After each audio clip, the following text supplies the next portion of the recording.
Hello friends, again you are welcome on the platform of online classes of chemistry part 1 for the course of BSc B.Ed integrated course under the college Shahid Pramukh B.Ed College Muzaffarpur, and myself is Krishna Kumar. And under today's topic we are going to discuss trend of ionization enthalpy. So yesterday we have discussed about the successive ionization enthalpy and the factors which affect the ionization enthalpy, that is atomic size, then electronic configuration, nuclear charge, and we have seen the penetration effect. So now let us discuss trend of ionization enthalpy, and you can say also variation of ionization enthalpy.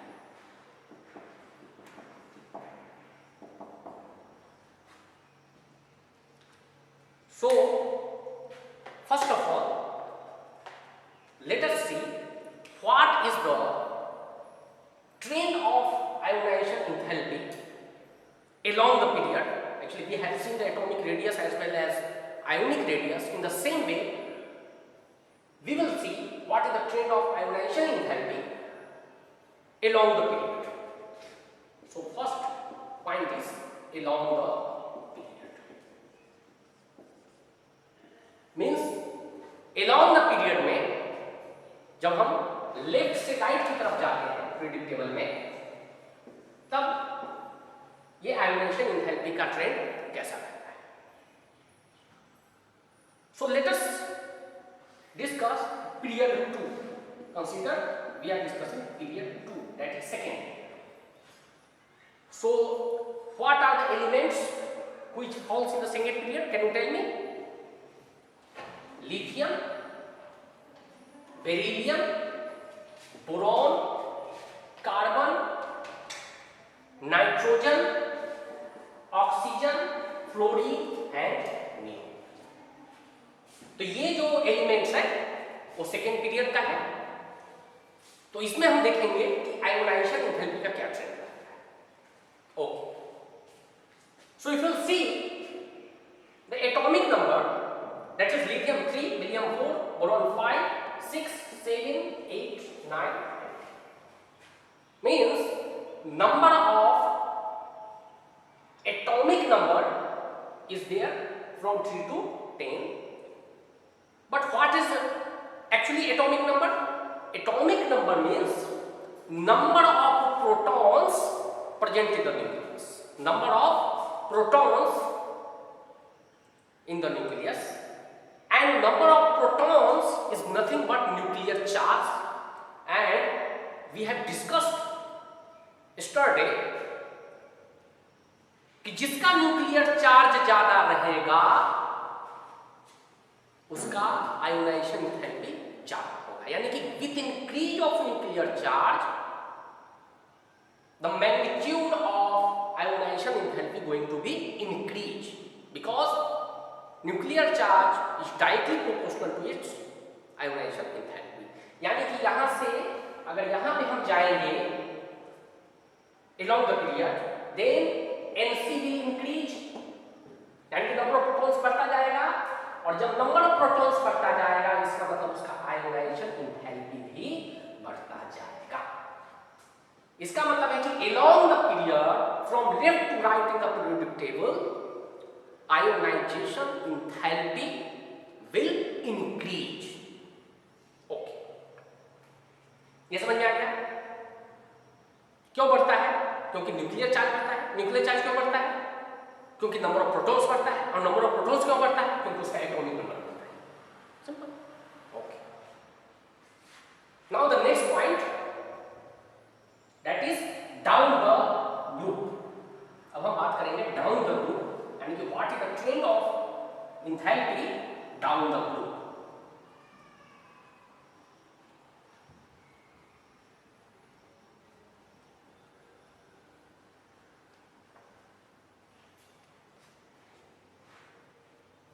Second one, down the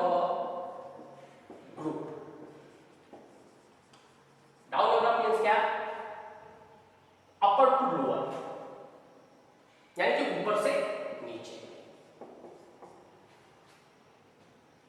okay, so if we consider the first group, so what are the elements falling in the first group?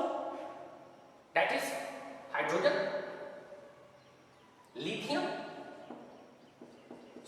sodium,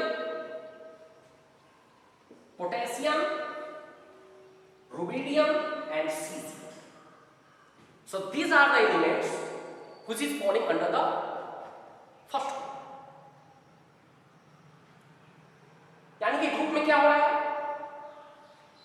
देखिए hydrogen का electronic configuration देखोगे आप तो इसमें केवल S subset है, इसमें S और P भी है, इसमें भी S और P है, इसमें भी S और P है, इसमें SPD है और इसमें SPD है। यानी कि जैसा जैसा हम ग्रुप में ऊपर से नीचे की तरफ आते हैं तो इसमें 1 सेल है, इसमें 2 सेल है, इसमें 3 सेल है, इसमें 4 सेल है। So likewise number of cells are going to be increased, यानी कि number of cells from upper to lower means from hydrogen to cesium, the number of cells is going to be increased. Number of cells increase कर रहा है, इसका मतलब इसका size increase कर रहा है, वो बड़ा होता जा रहा है। और जब साइज बड़ा होता जा रहा है इसका क्या मतलब कि न्यूक्लियस से उसकी दूरी बढ़ती जा रही है सेल्स की, जो आउटर मोस्ट सेल है उसका। तो उस केस में क्या होगा, आयोनाइजेशन एंथैल्पी कम होगा। क्या होगा, कम होता जाएगा। यानी कि जब ऊपर से नीचे हम जाएंगे तो उसका साइज बढ़ता जाता है। और we have seen yesterday what is the impact of atomic size on the ionization enthalpy, that is size is inversely proportional to ionization enthalpy। ये हमने कल देखा है। इसका मतलब है कि जैसा जैसा उसका साइज बढ़ेगा तो आयोनाइजेशन एंथैल्पी क्या होगा, डिक्रीज होगा, कम होगा। यानी कि इस केस में हाइड्रोजन का सबसे अधिक रहेगा, लिथियम का उससे कम, उससे भी कम, सोडियम का उससे कम, पोटेशियम का एंड अप टू सोडियम। यानी कि what is the trend of ionization enthalpy down the group, it is going to be decrease when you will come from upper to lower in the group, then ionization enthalpy going to be decrease because size is inversely proportional to its ionization enthalpy. Very good. But जो हम आगे बात कर रहे हैं वो बहुत important है। There are two questions कि कौन सा ऐसा एलिमेंट है जिसका आयोनाइजेशन एंथैल्पी मैक्सिमम है through out the group, through out the table भी कर सकते। यानी कि पूरे पीरियोडिक टेबल में कौन सा ऐसा एलिमेंट है जिसका आयोनाइजेशन एंथैल्पी सबसे अधिक है। I'm not talking about a particular period और particular group, I am talking about कि पूरे पीरियोडिक टेबल में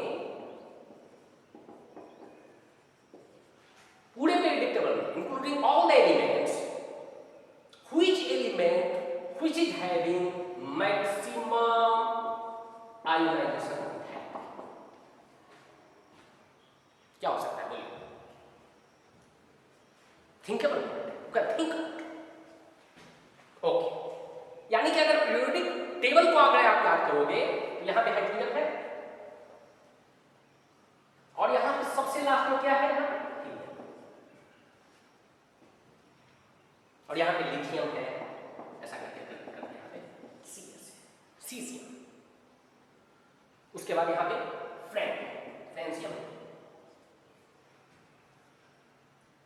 अभी जो मैंने ट्रेंड की बात की कि along the period ionisation enthalpy क्या हो रहा है, बढ़ रहा है। यानी कि इस पीरियड में सबसे अधिक आयोनाइजेशन एंथैल्पी किसका होगा, इसका होगा हीलियम का, क्योंकि इस ग्रुप में सबसे अधिक आयोनाइजेशन एंथैल्पी किसका है? हीलियम का। और अगर डाउन द ग्रुप जाएंगे तो इस पे कुछ इंपैक्ट पड़ेगा क्या? नहीं।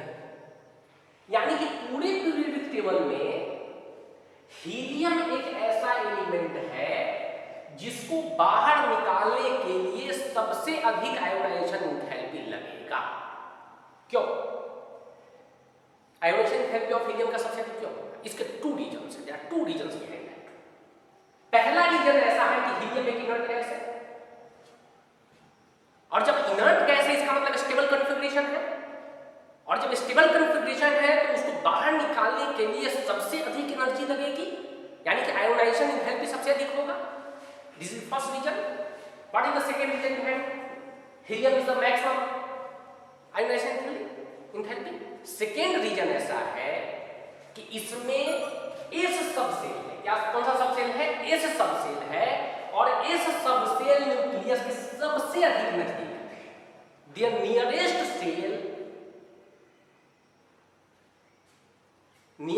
Cell to the nucleus is s subshell, इसलिए उसका जो एट्रैक्शन पावर है, एट्रैक्शन फोर्स है from the nucleus is maximum, यानी कि उस कारण अगर हमको उसमें से एक इलेक्ट्रॉन बाहर निकालना है वहां पे सबसे अधिक एनर्जी लगेगी, and that's why we are telling helium is having maximum IE. पहला कौन सा रीजन है? Inert gas. Inert gas means क्या? It is having stable configuration, यानी कि उसके बाहरी कक्षा में फ्री इलेक्ट्रॉन्स है ही नहीं, यानी कि स्टेबल है। दूसरा क्या है कि एस सबसेल है, और एस सबसेल न्यूक्लियस के सबसे अधिक नजदीक रहता है, और इसी टू रीजंस की वजह से helium is having highest ionization enthalpy. So ऐसा क्वेश्चन आ सकता है कि helium is having highest ionization enthalpy, please explain. तो आपको क्या करना पड़ेगा? ये दो रीजन लेकर के उसको एक्सप्लेन करना है। This is the first question. आगे समझते? Okay. Now the second question is that कि कौन सा ऐसा एलिमेंट है जिसका आयोनाइजेशन एंथैल्पी सबसे कम? हाईएस्ट किसका है? हीलियम। लोएस्ट किसका है? वो हम देखेंगे। यानी कि अगर आप यहां पे ट्रेंड देखोगे तो down the group ionisation enthalpy क्या हो रहा है? बढ़ रहा है। यानी कि अगर इस ग्रुप में बात करें तो यहां पे आयोनाइजेशन एंथैल्पी सबसे कम है, और ऊपर में भी सबसे कम है, और जब नीचे जाता जा रहा है तो आयोनाइजेशन भी और कम होता जा रहा है उसका। यानी कि जैसे जैसे हम ग्रुप में ऊपर से नीचे की तरफ बढ़ रहे हैं तो उसका एंथैल्पी कम होता जा रहा है। यानी कि इसमें जो सबसे लोएस्ट पार्ट होना चाहिए फ्रेंड, फ्रेंसियम, उसका आईई सबसे कम होना चाहिए, एंथैल्पी कम होना चाहिए, लेकिन नहीं, उससे जो ऊपर है सीजियम, उससे ऊपर है सीजियम, उसका जो आयोनाइजेशन एंथैल्पी है वो पूरे पीरियोडिक टेबल में सबसे कम होता है। अब आप पूछेंगे कि ये फ्रेंसियम का क्यों नहीं है? Because it comes under the radioactive element, and due to इस रेडियो एक्टिविटी इसका आयोनाइजेशन एंथैल्पी सबसे कम नहीं होता है। और इसके पीछे भी रीजन वही है, रीजन वही है जो रीजन नीचे होता है कि अगर आप यहां पर देखेंगे तो इसका जो कॉन्फ़िगरेशन है वो स्टेबल नहीं है, neither it's configuration is half filled और फुल फिल्ड। और इसके जो सेल्स हैं, I think this comes under the F subshell और डी सबसेल, तो न्यूक्लियस बहुत ज्यादा दूरी पर है, इसलिए अगर उसमें से इलेक्ट्रॉन निकालना है तो आसानी से हम निकाल सकते हैं, यानी कि वहां पे हमको एनर्जी बहुत कम लगाना पड़ेगा। So caesium is having lowest ionization enthalpy. So अभी दो चीज पता चल गया, which is having highest I and which is having lowest I. Okay, अब हम एक्सेप्शन की बात करेंगे। बहुत मजेदार टॉपिक है, वन बाय वन आप अगर इसको स्टडी करेंगे तो बहुत आपको मजा आएगा ये पढ़ने में। और ये जो पीरियोडिक टेबल है इसमें इसका एटॉमिक रेडियस का ट्रेंड कैसा होता है, आयोनिक रेडियस का ट्रेंड कैसा होता है, कि this is totally based on the basics. यानी कि जब तक आपका बेसिक क्लियर है कि इलेक्ट्रॉन को निकालने के लिए एनर्जी कैसे लगता है, स्टेबिलिटी कहाँ पे आती है, तो आप निश्चित रूप से समझें। अगर हम एक्सेप्शन की बात करें तो कंसीडर सेकेंड पीरियड, इसमें जो एलिमेंट्स हैं वो क्या है, lithium, beryllium, boron, carbon, nitrogen, oxygen, fluorine and neon. So these are the elements which falls under the second period. यानी कि अगर इसका एक्सपेक्टेड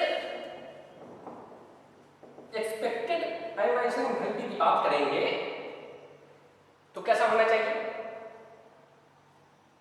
क्योंकि इसका ये 3 है, 4 है, 5 है, 6 है, 7 है, 8 है, 9 है और 10 है। यानी कि इस केस में लिथियम का आयोनाइजेशन एंथैल्पी सबसे कम होना चाहिए, तो कुछ ऐसा एक्सपेक्टेड होना चाहिए। यानी कि सबसे कम लिथियम का, सबसे अधिक नियोन का, और इसी ट्रेंड में होना चाहिए जो हमने अभी बात किया है एलोंग द पीरियड। अब हम एक दूसरी चीज पर ध्यान देना चाहते हैं। अगर इसका कॉन्फ़िगरेशन लिखोगे तो क्या होगा, यहां पे देखिए 1s2 2s1, यहां पे क्या होगा 1s2 2s2, यहां पे 1s2 2s2 2p1, देखते जाओ। उसके बाद 1s2 2s2 2p2, 1s2 2s2 2p3, फिर यहाँ पे 1s2 2s2 2p4, फिर 9 का क्या होगा 1s2 2s2 2p5, और इसका क्या होगा 1s2 2s2 2p6। कॉन्फ़िगरेशन लिख लिया हमने। एक चीज तो निश्चित है कि इस पूरे पीरियड में सबसे कम लिथियम का है और सबसे अधिक नियोन का है, ये फिक्स है। अब हम देखेंगे बीच में कुछ हो रहा है क्या। बीच में होने का मतलब यह है कि अगर हम कॉन्फ़िगरेशन इसका देखेंगे तो अगर हम बेरिलियम का कॉन्फ़िगरेशन देख रहे हैं तो यहां पे 2s2 है। अगर 2s2 है इसका मतलब ये हाफ फिल फुल फिल है, इसका कॉन्फ़िगरेशन क्या है, फुल फिल है। और फिर जो नेक्स्ट एटम है दैट इज नाइट्रोजन, ये हाफ फिल है क्योंकि ये 2p3 है। 2p3 मतलब क्या, अगर p ऑर्बिटल की बात करें तो उसमें मैक्सिमम नंबर ऑफ इलेक्ट्रॉन्स कितना होता है 6 होता है, और यहाँ पे 2p3 है, इसका मतलब क्या है, ये हाफ फिल है। यानी कि इस दोनों के अलावा बाकी का जो कॉन्फ़िगरेशन है, बाकी जो एलिमेंट्स है उसके कॉन्फ़िगरेशन जो है it is neither half filled nor full field. यानी कि अगर आप फैक्टर्स की बात करें जो कल मैंने बताया था कि the half filled and full field configuration elements having more ionization enthalpy, इसका मतलब यह है कि एक्सपेक्टेड ये होना चाहिए कि बेरिलियम का इंथैल्पी बोरोन से कम होना चाहिए। बेरिलियम का इंथैल्पी बोरोन से कम होना चाहिए, क्यों, क्योंकि ये भाई अलोंग द पीरियड है। लेकिन due to this configuration, fulfil configuration, ये बोरॉन का जो इंथैल्पी होगा, जो बोरॉन का इंथैल्पी होगा वह बेरिलियम से कम होगा। यानी कि इसका अगर एक्चुअल अगर हम बात करें, ठीक है, तो ionization enthalpy of boron is या beryllium is more than that of, यानी उल्टा हो जाएगा। अगर हम नॉर्मली बात करें तो बेरिलियम का बोरॉन से कम आई होना चाहिए due to along the period, लेकिन as far as concerned the configuration, since beryllium has fulfilled configuration, so it will have the more ionization enthalpy, so order will be reverse, यानी कि beryllium यहां पे आ जाएगा और बी यहां पे। Okay, अगर हम यहां पे बात करें तो ये हाफ फिल्ड है और इसके बाद जो ऑक्सीजन है, इसका मतलब ये है कि इसका जो आयोनाइजेशन एंथैल्पी है वह कम है ऑक्सीजन की अपेक्षा। क्यों, क्योंकि नंबर ऑफ प्रोटॉन्स कम है वहां पे।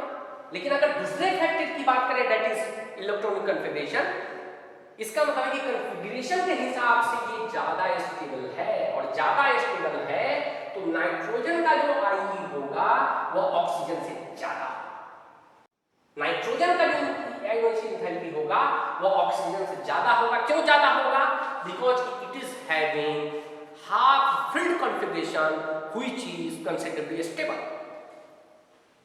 इसका मतलब अगर हम फाइनल अगर इसका हम ट्रेंड देखेंगे तो कैसा होना चाहिए? अब मुझे बताइए फाइनल जो एक्चुअल जिसको हम बोलते हैं तो एक्चुअल कैसा हो जाएगा? देखिए यहाँ एक्चुअल ट्रेंड लिथियम के बाद क्या आ जाएगा?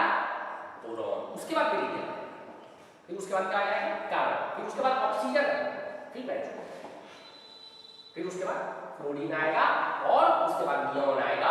बिकॉज मैं पहले बोल दिया कि नियॉन और लिथियम ऐसा है जो कि फिक्स है, नियॉन का आई सबसे अधिक होगा और लिथियम का सबसे कम। और मैं केवल सेकेंड पीरियड की बात नहीं कर रहा हूं। If you take the example of third period then you will get the same condition. देख लो, ये समझ में आ गया क्या? यानी कि ये एक्सेप्शन है, ऐसा नहीं कि केवल हमको एक फैक्टर देखकर आगे चलना है। देखो इसमें दोनों फैक्टर काम कर रहे हैं। पहला फैक्टर क्या है? पहला फैक्टर है कि number of protons, that is nuclear charge, और दूसरा फैक्टर क्या है? Electronic configuration. और इस केस में electronic configuration factor is dominating the factor of nuclear charge. That's why the final trend of the elements in the second period will be like this. Please don't know, it may be asked in the examination. Okay, now let us discuss about the elements of the third period. अभी आपको ज्यादा clear है।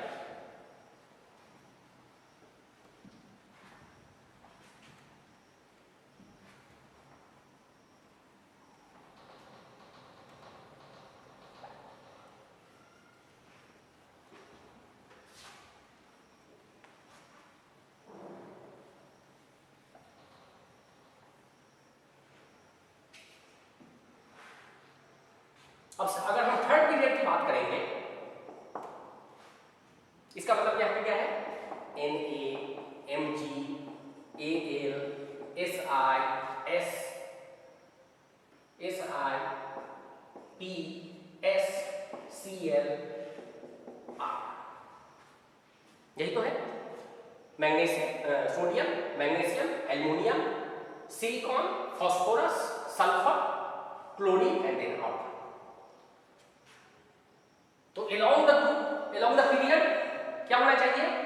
इसका ionization enthalpy सबसे कम और ये ऐसा होना चाहिए एक्चुअल। यानी कि एक्सपेक्टेड जो आयनाइजेशन एंथैल्पी है उसका ट्रेंड ऐसा होगा।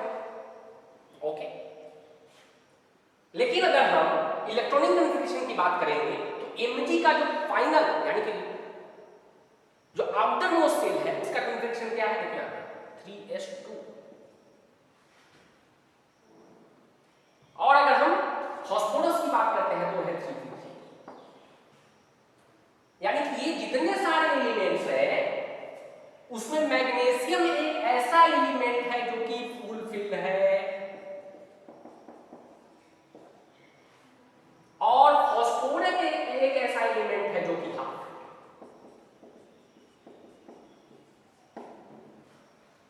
और इसके अलावा और मैं पहले बता दूं कि सोडियम और argon, since this is a inert gas, that's why सबसे अधिक आयोनाइजेशन एंथैल्पी इसका फिक्स है और सबसे कम इसका फिक्स है। ये दोनों फिक्स है, जो भी गड़बड़ हो रहा है वो यहां से लेकर के आ रहा है, जो भी चेंज हो रहा है वो मैग्नीशियम से लेकर के क्लोरीन तक हो रहा है।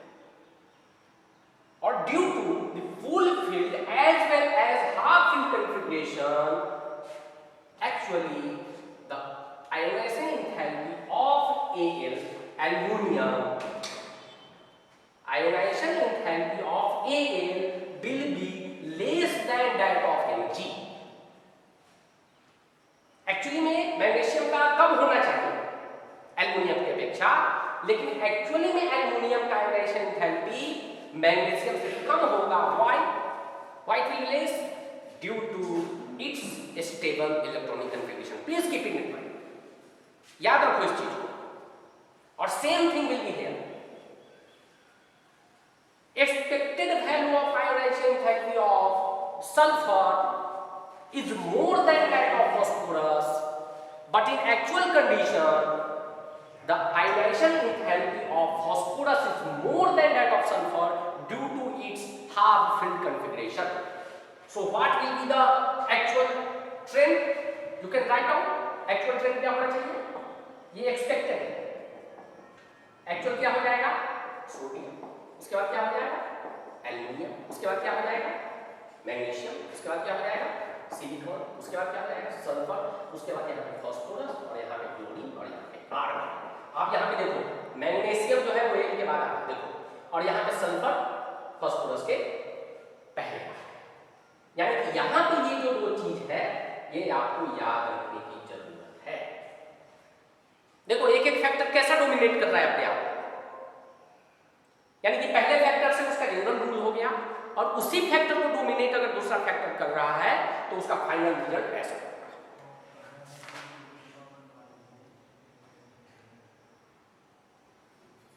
ओके ये चीज आपको समझ में आ गया. यानी कि अलोंग द पीरियड और डाउन द ग्रुप इसका ट्रेंड कैसा होगा ये हमने देखा और हमने ये भी देखा कि पूरे पीरियड टेबल में सबसे अधिक अगर इंथैल्पी है तो कौन से एलिमेंट का है और सबसे कम है तो किसका है. और अगर हम अलोंग द पीरियड जाएंगे तो उसमें एक्सेप्शन क्या है, दूसरा फैक्टर उसको डोमिनेट कैसा कर रहा है और उसका जो ट्रेंड है वो कैसा चेंज हो रहा है of few elements due to its electronic configuration stability. Now let us solve a question. अब एक क्वेश्चन है और उसको सोल्व करके देता हूं जिससे आपको ये पता चलेगा कि आयोनाइजेशन एंथैल्पी ज्यादा और कम कैसे.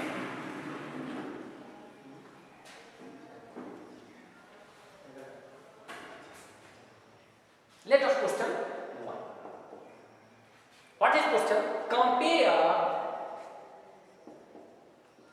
IE1 यानी कि ionisation enthalpy 1 first and ionization enthalpy second. Successive ionisation enthalpy अगर आपको याद हो जो कल मैंने बताया था तो उसी से रिलेटेड ये क्वेश्चन है जिसमें ये पूछा रहा है कि compare ionisation enthalpy 1 and ionization enthalpy 2 of oxygen and nitrogen. यानी कि दोनों का आपको IE1 और IE2 कंपेयर करना है.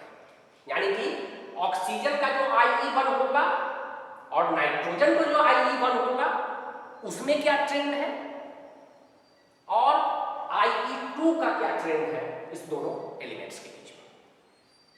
चलिए अब इसको सोल्व करते हैं.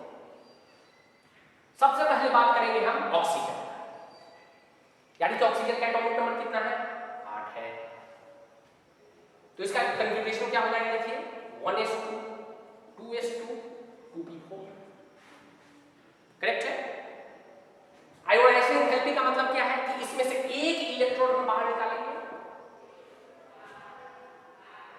इसका मतलब है कि जब एक इलेक्ट्रॉन हम बाहर निकालेंगे तो ये IE1 होगा.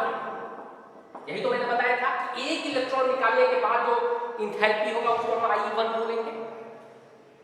जब इसमें से एक इलेक्ट्रॉन बाहर निकालेंगे तो इसका कन्फिगरेशन क्या हो जाएगा 1s2 2s2 2p3.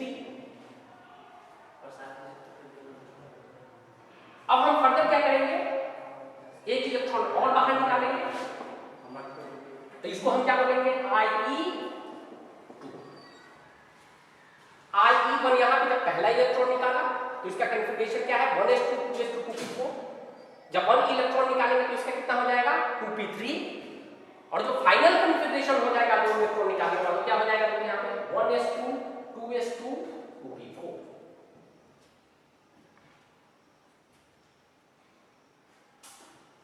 ओके. अब एक चीज मुझे बताइए कि जब यहां 2p4 जो था वो तो हाफ फिल भी नहीं है फुल फिल भी नहीं है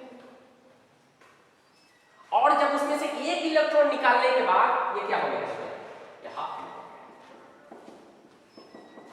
यानी कि यहां पे स्टेबिलिटी बढ़ रहा है.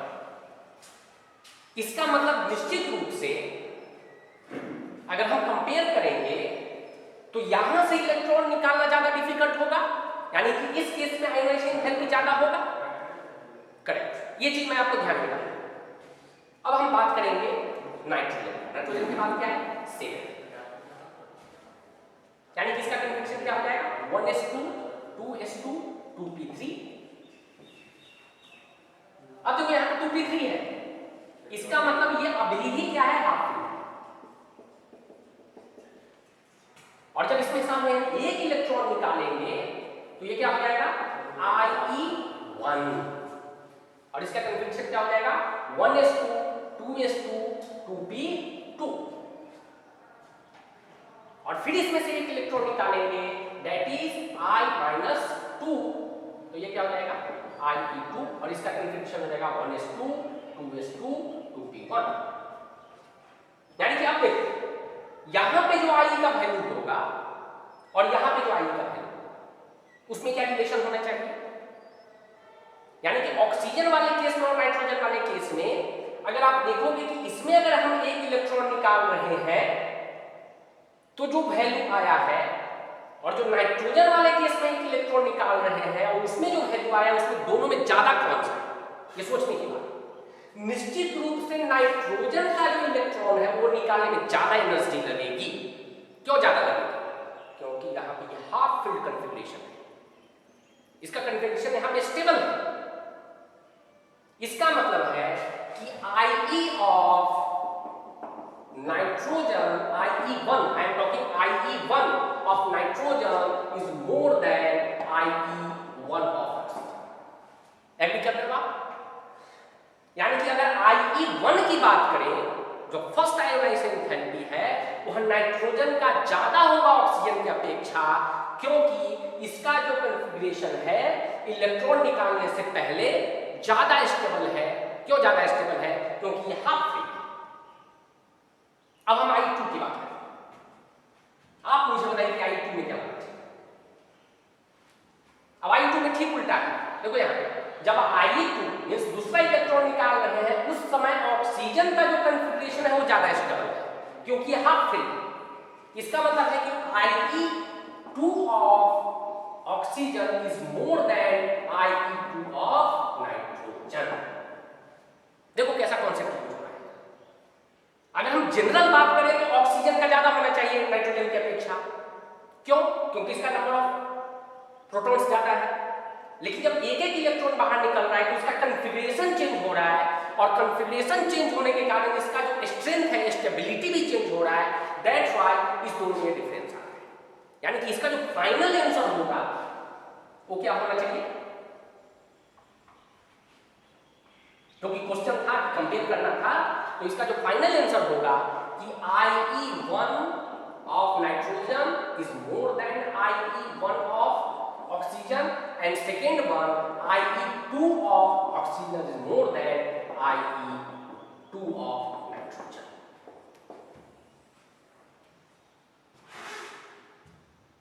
Okay, now I am giving you two questions and you have to solve at your own, and please share to me.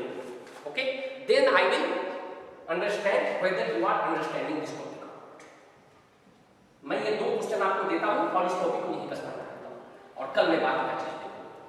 और I want to know whether you can compare the ionization enthalpy on the basis of the factors which affect it actually.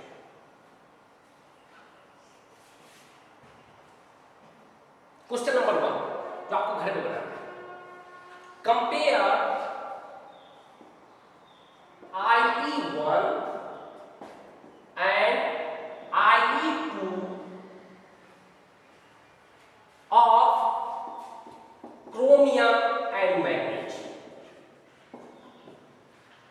जैसा मैंने oxygen और nitrogen का बताया था, ठीक उसी तरह क्रोमियम और मैग्नीज का IE1 और IE2 कंपेयर करके दिखाना है। And what is the question number 2?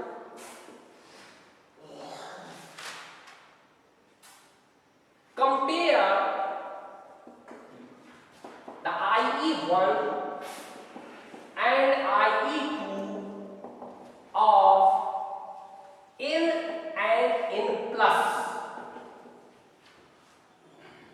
ध्यान देखो मैं क्या देख रहा हूँ क्वेश्चन। पहला क्वेश्चन क्या है, क्रोमियम और मैग्नीज।